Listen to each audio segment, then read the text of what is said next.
Bismillahirrahmanirrahim. Assalamualaikum warahmatullahi wabarakatuh.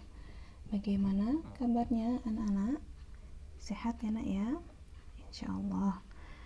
Nah, baik, untuk pertemuan hari ini kita akan melanjutkan materi bab 3, keunggulan dan keterbatasan antar ruang serta pengaruhnya terhadap kegiatan ekonomi, sosial, dan budaya di Indonesia dan ASEAN.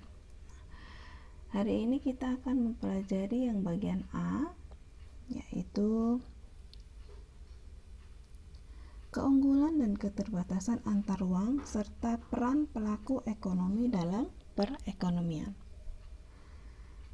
Yang pertama yaitu keunggulan dan keterbatasan antar ruang dalam permintaan dan penawaran. Salah satu yang menjadi alasan adanya interaksi antar ruang adalah perbedaan potensi dan sumber daya alam yang dimiliki. Sumber daya alam memiliki fungsi dan peran yang penting dalam kehidupan manusia.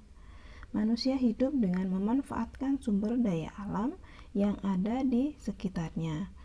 Tanpa tersedianya berbagai macam sumber daya alam di bumi, manusia akan kesulitan memenuhi kebutuhan sehari-hari.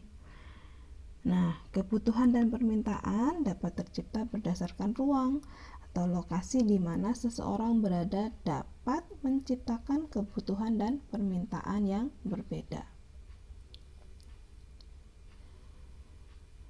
Wilayah di Indonesia memiliki potensi kekayaan sumber daya alam, di mana potensi kekayaan sumber daya alam tersebut mempunyai keunggulan yang dapat menawarkan peluang ekonomi yang sangat menjanjikan, ya nak ya. Nah, kemudian kita lanjutkan yaitu pengertian pelaku ekonomi. Nah, bisa dilihat di bukunya halaman 116. Di sini pelaku ekonomi adalah individu-individu atau lembaga-lembaga yang terlibat dalam proses kegiatan ekonomi. Nah, pelaku ekonomi dibagi menjadi produsen, distributor, dan konsumen. Kegiatan ekonomi adalah aktivitas manusia yang bertujuan untuk mendapatkan barang dan jasa, ya. Nah, secara lebih khusus, para pelaku utama di dalam perekonomian adalah, di sini ada 4 pelaku utama dalam perekonomian, yaitu rumah tangga keluarga atau konsumen, kemudian rumah tangga perusahaan atau produsen, rumah tangga pemerintah, rumah tangga luar negeri. Nah, keempat pelaku tersebut berperan dalam menggerakkan perekonomian negara sesuai dengan perannya masing-masing, ya nak ya. Nah, ini adalah skema peran pelaku ekonomi dalam perekonomian, ya. Di mana para pelaku ekonomi tadi ada 4, yaitu rumah tangga keluarga atau konsumen, rumah tangga produsen, pemerintah, dan masyarakat luar negeri. Nah, di sini rumah tangga keluarga atau konsumen perannya sebagai konsumen yakni membeli berbagai barang kebutuhan seperti beras, sabun, baju, motor, dan rumah, ya. Nah, kegiatan konsumen berasal dari hasil pendapatan yang diperoleh, ya nak ya. Nah, kemudian peran sebagai produsen di sini, peran sebagai produsen rumah tangga keluarga dapat menghasilkan barang atau jasa dalam memenuhi kebutuhan konsumen. Dalam hal ini dapat terjadi antara lain ketika rumah tangga konsumen memproduksi produk, ya nak ya, memproduksi produk dan langsung menjualnya kepada konsumen atau RTK yang lain. Nah, berarti di sini perannya sebagai produsen. Nah, jika perannya sebagai distributor, rumah tangga keluarga dapat menjual produk dengan membuka warung atau toko. Tujuannya untuk apa? Tujuannya dari kegiatan ini antara lain untuk mendapatkan penghasilan, ya. Nah, kemudian yang kedua yaitu rumah tangga produsen. Rumah tangga produsen, nah di sini misalnya perannya sebagai produsen. Jadi rumah tangga produsen menghasilkan berbagai produk dan jasa. Tujuannya untuk apa? Menghasilkan keuntungan, untuk mendapatkan keuntungan. Jika perannya sebagai konsumen, nah pada umumnya berkaitan erat dengan kegiatan produksi, misalnya pembelian bahan-bahan pokok untuk produksi, pengadaan alat produksi, dan upah terhadap karyawan, ya. Nah, jika perannya sebagai distributor, maka menyalurkan produk yang dihasilkan agar sampai ke tangan konsumen. Kemudian yang ketiga yaitu pemerintah. Jika di sini perannya sebagai konsumen, pemerintah antara lain membeli berbagai peralatan dan perlengkapan dalam menjalankan tugasnya, misalnya perlengkapan kantor.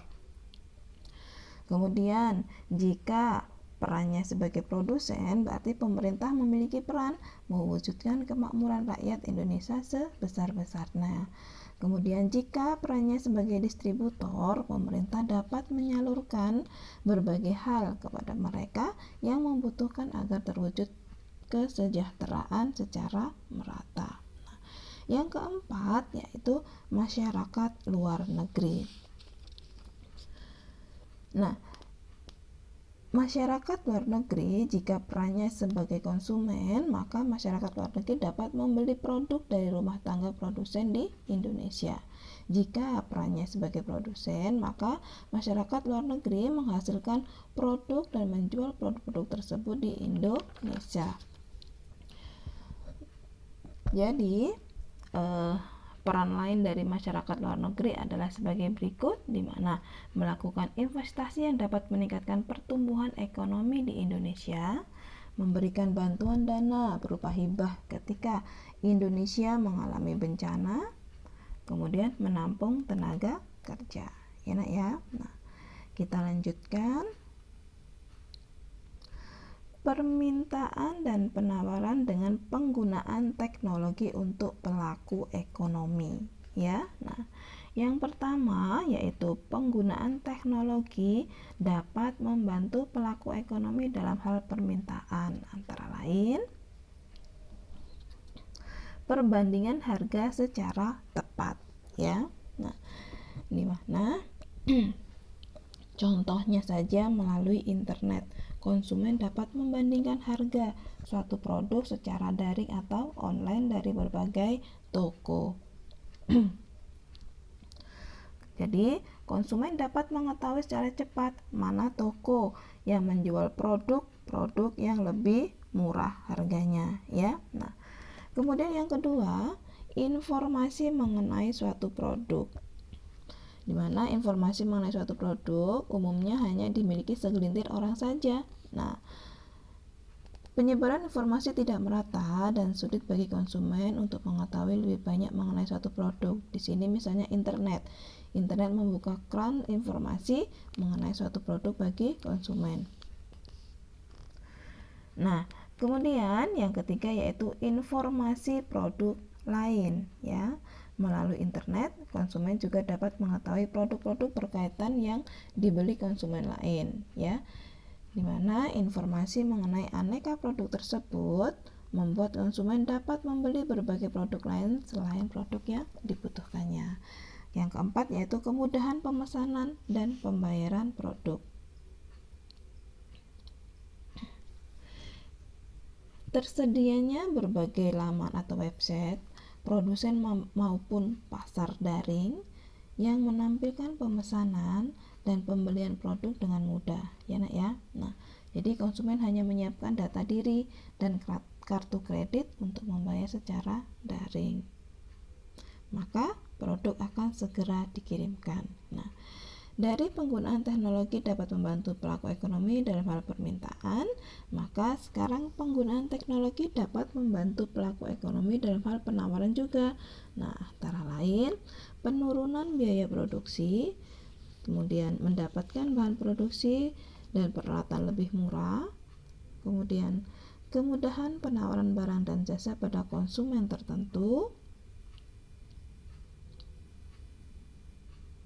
dan yang 4. Menciptakan produk-produk baru. Kemudian yang kelima, kemudahan promosi. Nah, yang pertama, penurunan biaya produksi, di mana penggunaan teknologi dapat menurunkan biaya produksi. Misalnya, untuk menghasilkan 1 kilo gula, biaya harus dikeluarkan oleh perusahaan gula sebesar 5.000. Nah, harga jualnya sebesar 10.000. Nah, di mana melalui penggunaan mesin yang lebih modern, perusahaan gula mampu menekan biaya produksi menjadi 3.000, ya. Jadi, harga jual untuk setiap 1 kg tetap yaitu 10.000, maka perusahaan gula dapat menurunkan biaya produksi pada akhirnya, namun dapat meningkatkan keuntungan perusahaan. Nah, kemudian yang kedua, mendapatkan bahan produksi dan peralatan lebih murah, ya. Di mana teknologi komunikasi seperti internet memudahkan produsen mencari bahan produksi dan peralatan yang dibutuhkan. Kemudian, apabila produsen bisa melakukan pembelian langsung antar produsen secara daring, maka harga yang ditawarkan dalam jumlah tertentu dapat lebih murah. Kemudian yang ketiga, kemudahan penawaran barang dan jasa pada konsumen tertentu, di mana pembelian yang dilakukan konsumen akan tercatat di komputer produsen, dan produsen dapat mengetahui barang dan jasa apa yang disukai seorang konsumen. Nah, melalui data tersebut, produsen dapat menawarkan berbagai produk yang kemungkinan besar diminati konsumen. Kemudian yang keempat yaitu menciptakan produk-produk baru. Kemajuan teknologi dapat memudahkan produsen menciptakan produk-produk baru, ya. Misalnya untuk garment dapat dipercepat menggunakan komputer. Kemudian di mana desain produk baru misalnya dapat dipercepat dengan menggunakan teknologi perangkat lunak seperti CAM, yaitu yang fungsinya mendesain produk baru misalnya seperti itu. Kemudian yang kelima yaitu kemudahan promosi, di mana penggunaan internet dan media sosial pada masyarakat khususnya di Indonesia telah merebak, ya. Pengguna internet di Indonesia sekitar 88,1 juta jiwa, di mana pengguna media sosial melalui smartphone sekitar 66 juta jiwa. Nah, angka-angka tersebut membuktikan meluasnya penggunaan internet dan media sosial di Indonesia.